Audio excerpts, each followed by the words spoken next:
con nosotros el ministro de Gobierno a esta hora de la mañana, ya 8 de la mañana con 23 minutos. Mucho gusto, ministro. Bien, le damos la bienvenida al doctor José Lagasca, ministro de Gobierno. Gracias por estar aquí con nosotros en RTP. Siempre un placer recibir a nuestros invitados de forma presencial, más que todo cuando son ministros de Estado. Gracias, César. Buenos días. Un gran saludo a su audiencia. La verdad es que está muy bonita esta nueva locación. No conocía. Apenado, ahora se va a animar a venir más seguido. Sí, yo soy de Guayaquil, de Vía La Costa, pero apenado porque ya no voy a poder comerme el caldo de salchicha, que normalmente Eso decía uno, estaba allá. El Yulán. Tienen que traer a Yulán aquí abajo o cerca, sí o sí. Tenemos un proyecto para ponerlo atrás. Aquí en Cazuela de una franquicia. Ya voy a hablar con don Ramón muy seriamente de eso. Un gran saludo. Muchas gracias por la invitación. Señor ministro, siempre se ha entendido al ministro de Gobierno, en paralelo con el secretario de Administración, como un jefe de gabinete, ¿no? Y hemos visto cambios interesantes en los altos cargos del gobierno, dos en particular. Sale el ministro Juan Carlos Vega Malo, entra el ministro de Producción Jaramillo a Economía. Se ha titularizado a Inés Manzano en Energías, y tenemos a una nueva gobernadora, que es Zaida Rovira, que era ministra de Inclusión. ¿A qué se debe esto? ¿Estamos viendo una reorganización del gobierno? ¿Va a haber un cambio de estrategia, un cambio de frente de cara a la segunda vuelta? Sí, definitivamente. A ver, yo creo que los resultados electorales, más allá de todo el análisis que he venido escuchando de ustedes, muchos de los cuales comparto, y de haber ganado en las elecciones por binomio, de haber cambiado una tendencia histórica, ciertamente nos deja algunas lecciones. Ciertamente el presidente está atento de este partido tan reñido que tenemos, donde nos estamos jugando el país. ¿Es el futuro o el abismo? Y necesariamente el presidente reacciona. Creo que esta rotación en el gabinete responde a una nueva estrategia y a afinar la maquinaria del Estado para que podamos llegar donde tenemos que llegar. Yo creo que muchos de los ministros se han destacado. Sobre todo quiero resaltar la labor del ministro de Economía. Cogió una economía en soletas, puso orden en las finanzas públicas, abrió las puertas con los multilaterales y las vías para poder acceder a créditos. Hemos reorganizado la caja fiscal, asegurado la subsistencia de la dolarización y tantas cosas, pero creo que entramos en una nueva fase y creo que el presidente es bastante sensible en su potestad de reorganizar el gabinete, de hacer los ajustes que consideran necesarios. Ahí tenemos la titularización de Inés Manzano, que hizo un trabajo estupendo en el manejo de la crisis energética. Hoy creo que ya casi no nos acordamos de eso, a pesar de que estamos cercanos al mes de abril, donde se supone que podríamos tener una nueva crisis de apagones, y creo que eso está completamente controlado.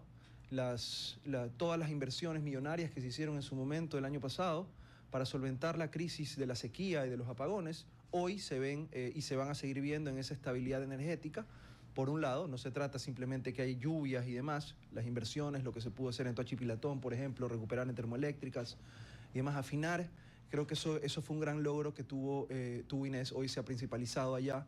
Tenemos una supergobernadora hoy en día, con el cambio que han puesto el presidente, ha puesto Zaida Rovira, que es una mujer con más de 30 años de experiencia en territorio, conoce el sector social, ustedes han dado muestras ya de su hoja de vida, el extraordinario trabajo que hizo la gobernadora saliente también en territorio, pero repito, al cual agradezco desde luego, una carta muy valiosa, pero desde luego hay que hacer y afinar esa maquinaria, como he dicho, y yo creo que eso se va a ver en los resultados que estamos tomándonos para la siguiente vuelta electoral. Ministro, tomo el tema energético porque definitivamente tal vez ese sea uno de los mayores talones de Aquiles entre el tema de la seguridad también, que podría estar siendo observado en estas elecciones. Usted ha dicho está controlado y por lo general lo que quiere escuchar o lo que se espera es decir está superado. Continuamos en una crisis energética, entendiendo que la problemática estructural no solamente es de generación, sino de distribución y la falta también de haber puesto en marcha un plan maestro, no de este gobierno, sino de otros gobiernos que olvidaron la inversión en este sector. En este sentido, algo que es un pronunciamiento reciente también de Colombia, se habla de garantizar la energía, o que tiene garantizado por lo menos la exportación y nosotros de importación de energía de Colombia hasta abril. ¿Qué tanta seguridad se tiene desde el ministerio, desde el gobierno, que no volveremos a los mismos apagones. El presidente lo ha dicho ya en una entrevista, está garantizada la energía. Sí, Pero yo no menosprecio el término que utilicé. Cuando digo controlado significa que estamos haciendo todas las gestiones que se han requerido y que usted bien ha señalado, que en gobiernos anteriores no se hicieron, que hubo una negligencia con el sector energético, que hubo inclusive, hay sentencias judiciales que declaran lo que pasaba en las mafias en el sector eléctrico, pero lo que sí es necesario decir es que el presidente ofreció y le dio una promesa al país de que el 20 de diciembre ya no iban a haber apagones. Y no se trataba de que el 20 de diciembre no iban a haber apagones por el resto de diciembre, no. Se trataba de que habíamos hecho las gestiones y que habíamos cumplido con las tareas para que esto se solucione de una manera estable. Esta soberanía energética es en lo que hemos trabajado, en lo que seguimos trabajando. Como siempre, pues tampoco podemos comprometer más del presupuesto que se necesita para esto, pero se tomaron las acciones necesarias. Se hizo una inversión cuantiosa en cada uno de los sectores en los que se tuvo que operar. Y hoy yo creo que tenemos esa estabilidad que el país necesita. Pero, estamos ministro, preparados para eso y seguimos trabajando. Me preocupa que en el tema energético, como en otros asuntos, se ha hablado de sabotaje, de malas prácticas, de delitos que nunca se han podido demostrar. Pasó con el tema eléctrico, nunca han mostrado pruebas de parte del gobierno y las autoridades judiciales de que haya habido una manipulación maliciosa del sistema eléctrico, y recientemente hemos escuchado al presidente hablar de evidencias de un supuesto fraude cuando la OEA y la misión de la Unión Europea han salido a decir que no encuentran nada de ese tipo, ninguna actividad de ese tipo, no encuentran nada en el conteo rápido cuando lo comparan el suyo con el de el CNE. ¿Por qué repetidas veces escuchamos cosas así del gobierno pero luego no vemos fundamento? No, señor, me parece un poco ligera la afirmación que usted acaba de decir. Y se le explico. Cuando nosotros hablamos de que hay alertas, de que hay denuncias, de que hay irregularidades, porque jamás hemos hablado de fraude en las elecciones, me permito aclararlo, lo que se dijo fue irregularidades y lo voy a explicar. Y también lo que ha pasado en el sector eléctrico, es que nosotros tenemos los indicios, no puedo hablar de pruebas porque técnicamente no son pruebas hasta que no pasan un filtro ni hay un proceso penal, pero todo eso se encarga la Fiscalía y está sujeto a una investigación sobre la cual yo no me puedo meter, y hay que darle los tiempos a la justicia de que realice las diligencias que deba realizar. Hoy probablemente usted dice que no hay resultados, pero mañana puede ser que los tengan cuando la Fiscalía, que es la única titular del ejercicio de la acción penal, diga qué es lo que pasó en tal o cual caso. Caso de la primera denuncia que se presentó por el tema de la ministra Robo y las otras cosas relacionadas con los apagones posteriores al 20 de diciembre, en las que desde luego fueron actos ahí que turbaron, pretendieron turbar la estabilidad de la soberanía energética. Y le pongo otro ejemplo. Usted se acordará, hicimos una inversión de cerca de 50 y pico de millones de dólares para la construcción de la cárcel del Encuentro. Y precisamente en diciembre, si mal no recuerdo, fue en diciembre, un atentado, un ataque terrorista a la construcción de la cárcel del Encuentro allá en Santa Elena. Sobre eso se han presentado denuncias. Todavía no hay resultados de las investigaciones. Esperaremos que eso exista. Pero no se puede negar de que atentaron y, es más, reivindicaron el ataque por parte de Fito.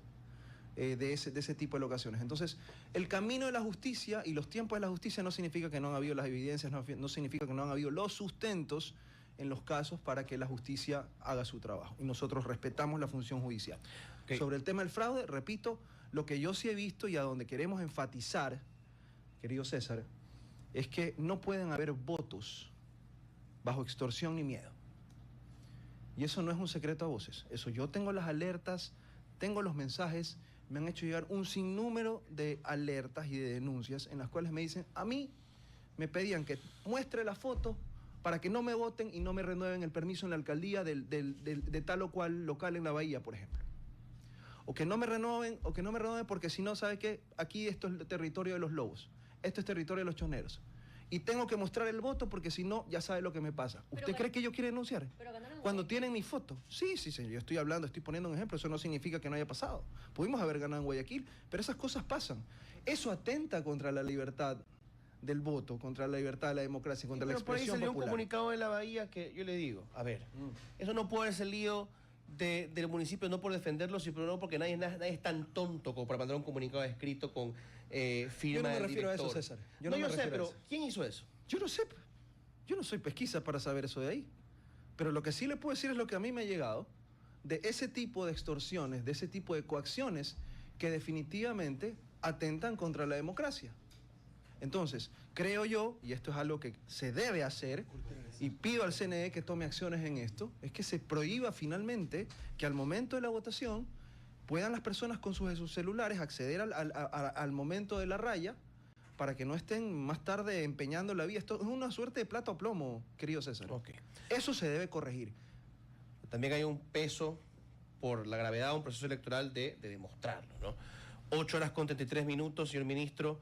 Reiteramos, un gusto tenerlo aquí. Después de un breve corte comercial vamos a regresar con más y se nos une don Ramón por vía telemática. Estupendo. Buen día, esta es la mañana. La mañana en RTP 96.5. Buena compañía. Inicio de espacio publicitario. Uy, este niño solo pasa pegado a ese celular. Ricardo, necesitamos poner a tu hijo en un curso vacacional. Pero, mija, ¿dónde? No tengo plata. Ay, Ricardo, que no sabes. El municipio de Guayaquil tiene cursos vacacionales y gratuitos. Fantástico, mija, aprovechemos. El municipio de Guayaquil, a través de Sumar, ofrece cursos vacacionales para niños y jóvenes. Las inscripciones empiezan en febrero en el Polifuncional de Bastión Popular, Plaza Casuarina, Puerto Lisa, Parque Forestal y Plaza Guayarte. Más información en las redes sociales @SumarGYE. Alcaldía de Guayaquil, ciudad de todos. Arranca el 2025 con el auténtico espíritu japonés del Mazda CX-5, donde la tradición se fusiona con la innovación. Diseño imponente, con faros LED Signature y tonalidades excepcionales que solo la artesanía japonesa puede ofrecer. Ahora con matrícula 2025 incluida y la comodidad de pagar desde mayo. No dejes pasar esta oportunidad. Comienza el año con estos beneficios exclusivos. Mazda, feel alive. Disfruta los mejores partidos del fútbol en HD y sin interrupciones con tu nuevo plan de Internet Extreme. Sí, contrata ahora tu plan de Internet Extreme y recibe los mejores beneficios. Conexión de máxima velocidad, mayor cantidad de megas para navegar y todos los partidos de la Liga Pro Ecuabet en exclusiva por la señal de Zapping. Cámbiate al Internet que te incluye el fútbol. Cámbiate Extreme, un mundo de posibilidades.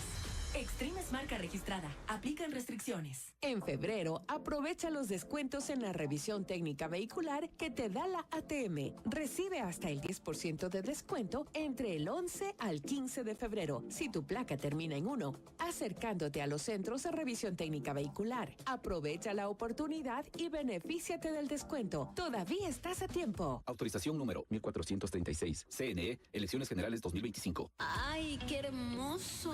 ¡Qué belleza de hombre! Siempre pilas. Eres el mejor. Vamos a celebrar. Belleza de idea. Comprarte un Fotón.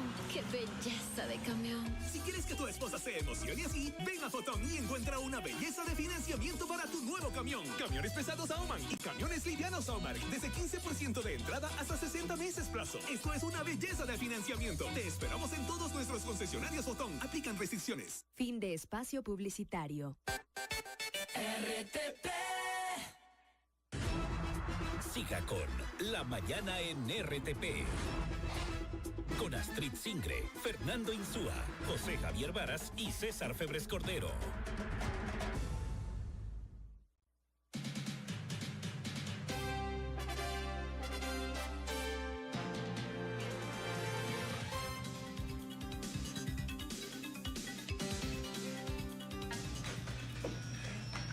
Ocho horas con 37 minutos de la mañana. Gracias por continuar con nosotros y bienvenidos a quienes se nos unen a esta transmisión.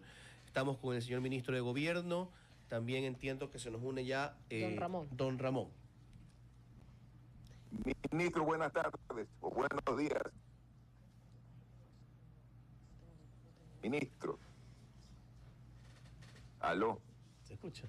Tiene que subir el volumen. Yo no lo escucho. Okay. No, hay que subirle el volumen. ¿Será que no está? No se me escucha. ¿Aló? Hola, hola. Ahí don Ramón puede hablar. Hable don Ramón, por favor. Ok, vamos a solucionar. Ve usted, porque yo no escucho nada. Eso sí, estoy medio sordo, pero no. Hola, hola. Don Ramón, ¿puede hablar, por favor? ¿Ya? Perfecto. Ahí está, ya lo tenemos, don Ramón, ya se lo escucha perfectamente. El ministro también lo puede escuchar ahora.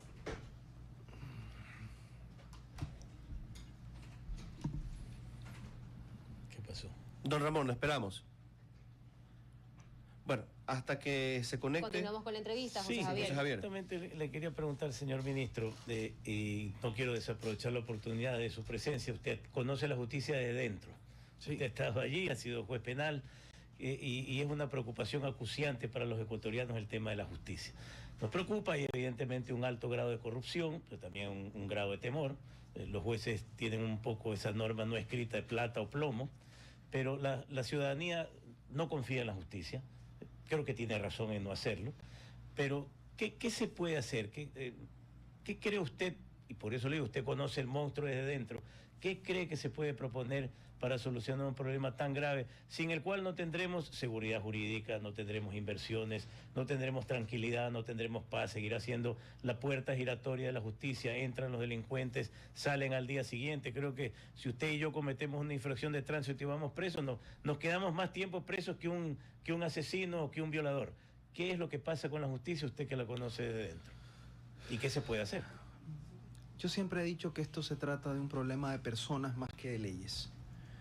Y creo que, estoy convencido, que el camino más próximo a poder depurar la justicia y a poder corregir los vicios que la aquejan viene de parte de una asamblea constituyente. En su momento hablaba yo de declarar en emergencia la justicia. Creo que eso puede servir como una alternativa parche, pero como vemos hoy en el momento histórico en el que nos encontramos con un cuasi, si no es porque nosotros estamos dando la guerra y que le hemos plantado la cara, un narcoestado, donde hemos hablado de narcojueces en algunos casos, definitivamente tenemos que ir a reestructurar esto desde arriba. Creo que la selección y el escogitamiento de los jueces de la Corte Nacional de Justicia empieza por ser un gran filtro, primero jurídico y luego también de personas, y eso debe, como en cascada, ir depurando mucho el sistema. Lo pongo como ejemplo, y lo conversaba el otro día con un gran amigo. Creo que lo que se logró hacer a nivel de la Corte Constitucional, nos gusten o no sus fallos en algunos casos, sean controversiales las decisiones en otros, no podemos negar el prestigio que tiene la Corte, el prestigio institucional que tiene la Corte por el componente que tienen sus integrantes. Y yo creo que ese mismo ejemplo se irradia en la justicia constitucional, que hemos visto pues que se ha degenerado el uso de las garantías jurisdiccionales como el habeas corpus, el habeas data, las acciones de protección y demás, pero la Corte siempre ha sido un contrapeso. Si eso lo trasladamos a la justicia ordinaria, pienso yo que es un gran paso. Creo yo que también pasa porque a mí no me disgusta la idea del Consejo de la Judicatura para nada. No sé si volver al sistema donde el juez, el presidente de la Corte Suprema de Justicia, como entonces existía, se tiene que encargar de comprar el papel higiénico. Pero en esos extremos estábamos y pasamos en cambio a un sistema francés donde se le quitó a la función judicial, a la parte jurisdiccional, el control disciplinario, digámoslo, y también el manejo de la carrera judicial. Esto pasó a un ente administrativo que forma parte de los órganos de la función judicial, pero como todo entró la política, metió sus pezuñas y ya vemos lo complicado que resulta ser. Hemos tenido precedentes nefastos que al Ecuador le han hecho un terrible daño, como Wilman Terán, por ejemplo, o casos como el del señor Muentes, que muestran esa cara de la justicia, perdónenme la expresión, de la prostitución de la justicia a través de la politización de la justicia a nivel de cortes provinciales, jueces. Pero cuando propone Asamblea Constituyente, sí, salimos de una primera vuelta apretada. Sí. Y cuando tú no tienes mayoría en una constituyente, te pasa lo que ocurrió en Chile. Todo se desbarata. Eso es un peligro. Y dos, me parece raro que busquen la constituyente cuando están tramitando reformas parciales propuestas por el presidente. Sí. El presidente anuncia otra y aunque tengas asambleas divididas, se suman los votos cuando son cosas que la gente entiende como positivas. Por ejemplo, la reforma parcial que la Asamblea le dio paso en diciembre del 23, para que termine siendo la pregunta de la consulta y referéndum, la de las Fuerzas Armadas trabajando en cooperación con la policía. La que le negaron a Lazo. Correcto. ¿Por qué ir por dos vías a la vez? A ver, no se trata de ir dos vías, se trata del Ecuador que tenemos y se trata del Ecuador que queremos. Se trata de los cambios que se hacen con la realidad normativa que tenemos hoy en día y política, y se trata de la realidad que necesitamos. Usted habla de un país, hablan polarizado, a mí me gusta usar un poco políticamente dividido. pero que necesariamente con esta Constitución eso no se refleja en el ejercicio de poder. Vamos a suponer, hagamos el ejercicio. Usted tiene hoy dos fuerzas, grandes fuerzas electorales. Eso es una verdad. Dígame usted si eso supone, ese control de fuerzas electorales supone necesariamente el escogitamiento, por ejemplo, de las autoridades de control como la Fiscalía General del Estado u otros. No. ¿Por qué? Porque pasa por un tercer ente u otro ente, el Consejo de Participación Ciudadana, que no necesariamente está constituido acorde a esa manifestación de la voluntad popular. ¿Me explico? De ahí la importancia de que se respete las reglas que se establecieron en esa misma Constitución para que ese ente sea apartidista. ¿Ok? Y por eso el tema de la sanción de la Liga Azul. Pero sin salirme del tema, yo sí creo que una gran reforma constitucional a nivel de una constituyente no pasa necesariamente por desconfigurar los juegos que hoy se tienen, ni tampoco ser víctimas de ellos, porque usted comprenderá que hay un artículo en la Constitución que le permite al presidente de la República, es el 444, diseñar la Asamblea Constituyente como él la tenga concebida. Entonces aquí tampoco podemos pretender redescubrir el agua tibia, pero se trata de usar los recursos que se tienen hoy en día y de romper ciertos candados que se pusieron para que este país sea gobernable solamente por una casta política, yo creo que hoy también riñe por el poder, pero que ha dejado el país como lo tenemos. Entonces, yo sí creo que hay que hacer cambios estructurales, no solamente parches. Usted hablaba de unas reformas constitucionales y me permite a mí abordar y conectar con lo que me preguntó mi tocayo, el tema de la prisión preventiva, por ejemplo. Ustedes habrán visto, esto es una constitución que a todas luces es una constitución garantista, y eso está bien. Eso estuvo bien, y eso seguirá estando bien en algunos casos para otras realidades que no es la ecuatoriana. O sea, el país de la bonanza, el país de la riqueza, el país de tener plata, cuando se hizo la Constitución en el 2008, no es el país que tenemos hoy en día. En ese momento era una Constitución con una palabra que te gusta a ti, César, clientelar, ¿verdad? De dar a todos, para que tengan todos, de muchas garantías, de muchos recursos, de muchas cosas. Ya no existe ese país, ya no está ese país. Hoy tenemos más bien una etapa de vacas flacas, por decirlo así, que no es esa y que no responde esta Constitución a eso. Entonces, ¿qué pasa? En esa línea de ir hacia el excesivo garantismo, la prisión preventiva fue y se redujo a algunos criterios que hoy sirven no para limitar solamente el poder punitivo, sino para asegurar la impunidad. Y ese no es el fin de la prisión preventiva. Cuando uno lee desde la Constitución dos artículos que son los que se piden cambiar, uno entiende que lo que se buscaba con la prisión preventiva era asegurar el cumplimiento de la pena, asegurar la comparecencia del procesado al proceso, pero nunca se habla de los objetivos de orden público. Usted no ve criterios de peligrosidad, por ejemplo. Entonces tiene usted que esto del turismo carcelario, de que entran y salen, las puertas giratorias, 14 veces metido a la cárcel, sale 14 veces. Arrestos domiciliarios. Aquí quiero hacer una mención que la hice, aprovecho para hacerla. Falleció la semana pasada un policía en un arresto domiciliario y quiero solidarizarme con su familia y mandar un mensaje de aliento a la fuerza pública. Mataron a un policía que estaba dando custodia a un delincuente, un presunto delincuente, en un domicilio por ir a justiciarlo una de las bandas contrarias, según se presume. Murió el policía. La vivienda ¿tenía las condiciones para permitir que el arresto domiciliario se cumpla? No. Sin embargo, los jueces venales, vaya y cumpla. Y usted sabe que la fuerza pública cumple las órdenes judiciales. Entonces, paso ahí. Y eso nos permite ver esta perversión del sistema. Lo que se quiere es que pueda existir como criterios también asegurar el orden público, asegurar la seguridad interna, que también podamos ver esos criterios y luego en las reformas legales permitir este tipo de limitaciones, que no es regresión de derechos, que no supone cambiar la regla general de la excepcionalidad de la prisión preventiva, sino hacerla obligatoria en ciertos casos. ¿Y por qué, José Javier? ¿Y por qué, estimados amigos? Porque así yo creo que estamos matando dos pájaros de un tiro, y esto creo que casi no se dice. Es importante decir, el juez, correcto, que tiene el dilema de tener que dictar prisión preventiva o morir, si la ley ya no le da la alternativa, sino que solo tiene que aplicarla, ya se va pues el caramelo, pero el problema. Y para el que le guste el caramelo de torcerse, se lo quitas. Sí. Entonces, tiene estas finalidades que yo creo que son bastante útiles y ojalá podamos ir para allá. Pero, y yendo de nuevo a la pregunta, César, y Tocayo, me parece que en el tema de la justicia hay mucho por hacer. Y yo creo que esta lucha que estamos librando contra el narcoterrorismo y las mafias políticas detrás de ellos sí ameritan cambios normativos que nos permitan evitar estas puertas giratorias. Ministro, ha tocado también el tema de la seguridad y ha tocado la fuerza pública y es importante. La última disposición como presidente se dio de militarizar puertos, aeropuertos, entradas del país, norte y sur. Y también otra de las cosas que se evalúan en este contexto es hasta cuándo va a durar esta guerra interna y la participación de los militares. Cómo diferenciar también la seguridad ciudadana, cómo ver los resultados de una seguridad ciudadana, una seguridad de Estado también en el país. ¿Cuáles son los avances? Vemos a diario a través del bloque de seguridad, por ejemplo, que se actualiza el número de cabecillas, pues no se los puede llamar líderes de bandas, sino de cabecillas de bandas delictivas que son capturados. ¿Qué pasa en la seguridad? ¿Qué ocurre? ¿Cómo se ha avanzado?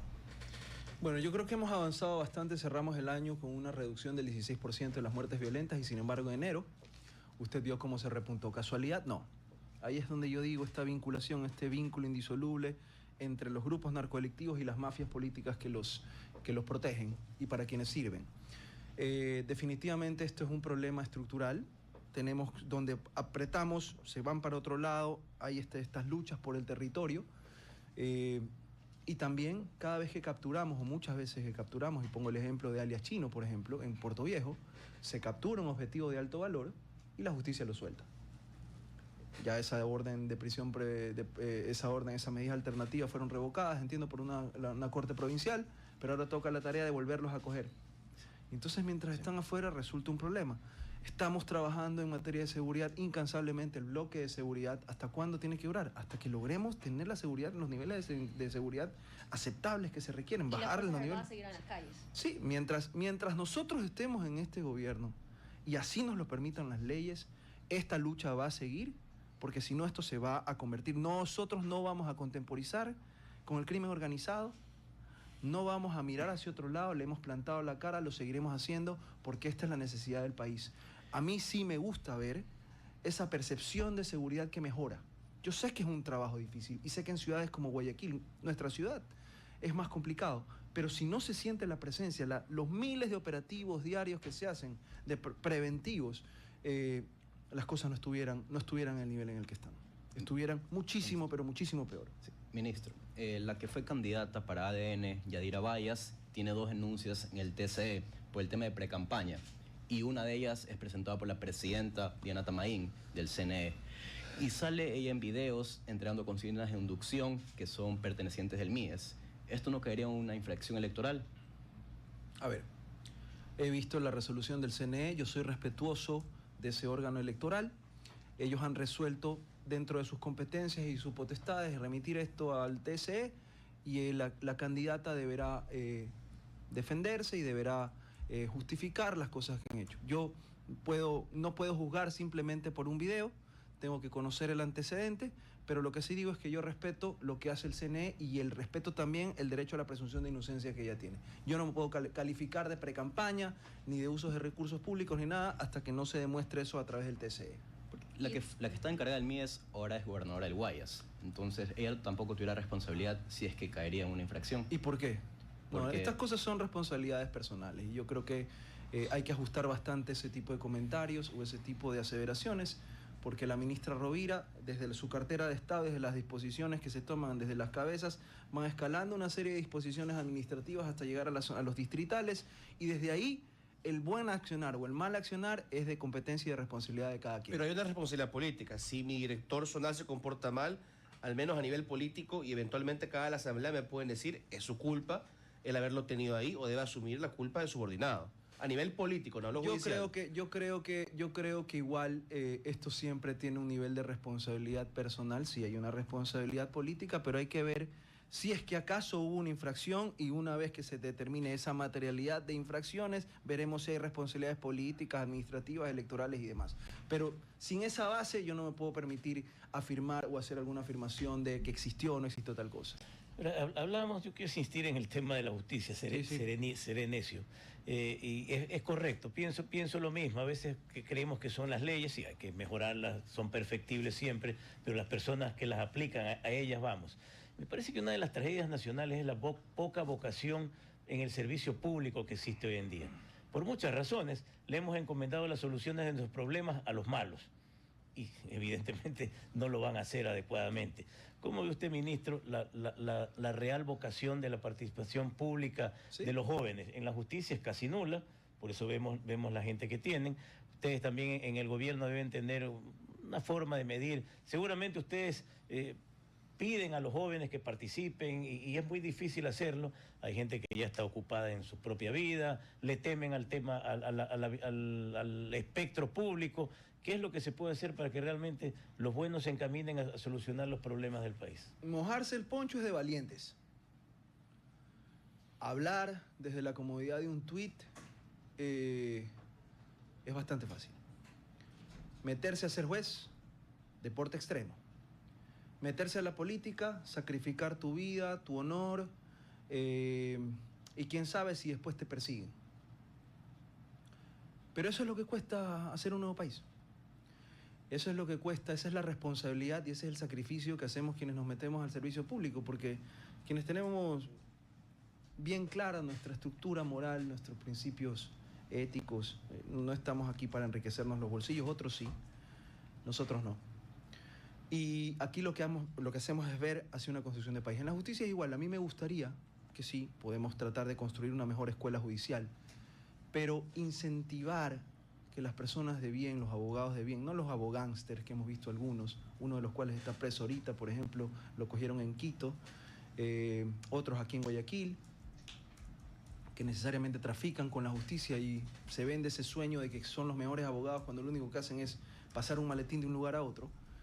Eso debe acabar, ese sistema debe acabar y yo sí creo que pasa porque las personas se comprometan y demos un paso adelante. Y por ejemplo, a mí me gustaría ver una corte nacional de justicia con personas que no necesariamente entren por concurso público. ¿Por qué tiene que ser así siempre por concurso público? Esto es una idea, a veces a las personas no les gusta someterse a ese escrutinio. ¿Por qué no podemos tener e incentivar a buenos hombres y buenos abogados, buenos juristas de Quito, Guayaquil, de Cuenca, de todos los rincones del país, para que vayan a la Corte Nacional de Justicia? Cambien esto. Notables. Por supuesto que sí.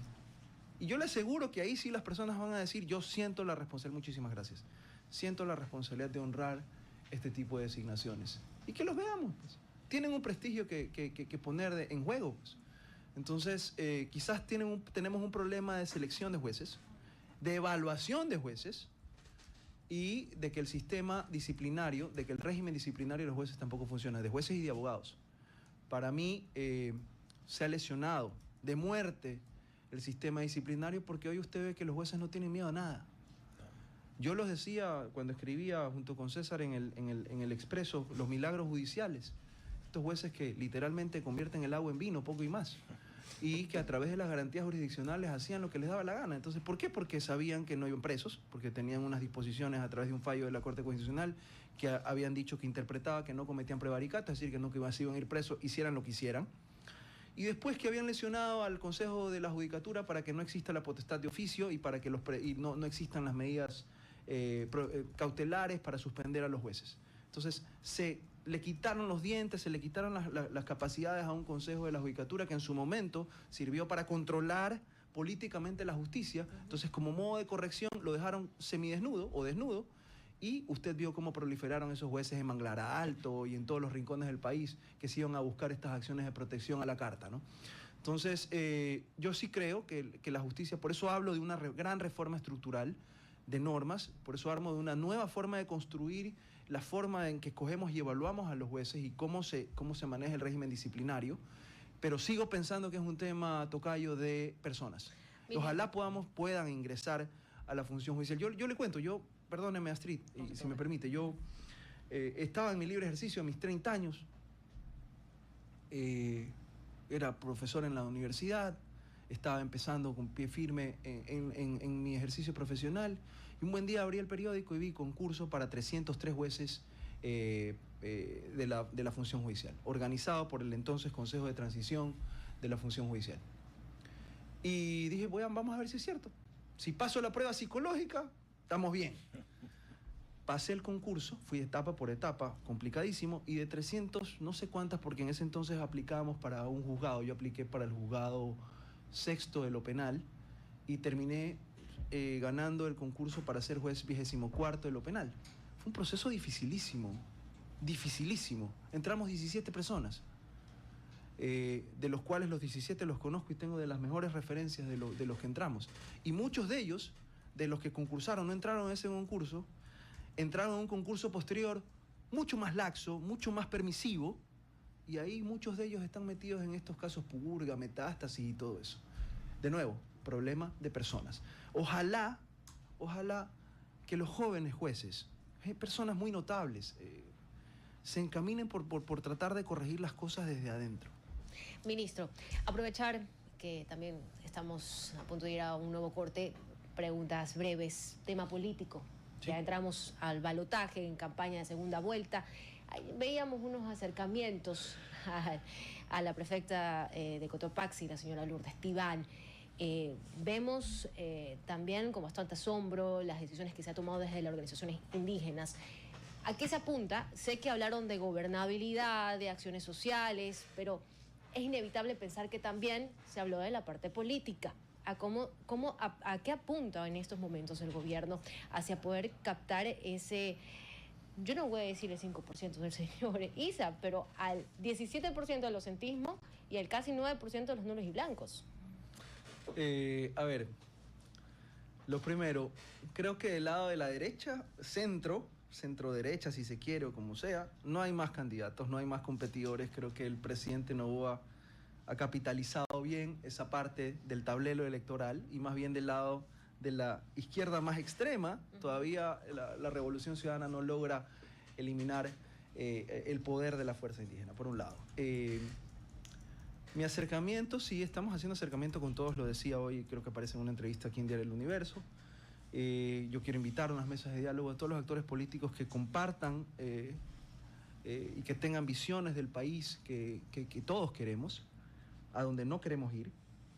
Y ciertamente Lourdes Tibán, primero, que es perfecta, una autoridad, luego es una mujer extraordinaria. Yo confieso que yo tengo una gran admiración por ella, y ayer tuvimos la oportunidad de conversamos ciertamente de temas electorales, de temas de gobernabilidad, hicimos un análisis de lo que está sucediendo, pero también conversamos mucho, y sobre todo fue eso, de la forma en que su provincia y de la forma en cómo podemos nosotros servir por temas de vialidad. Hay algunos temas bastante importantes ahí, y de estructuración de que llegue el agua a su provincia, ¿no? Entonces, conversamos. En la parte electoral, yo creo que ella está bastante clara en el Ecuador que no quiere, y bastante clara en el Ecuador al que ella apunta, y creo que estamos bastante alineados.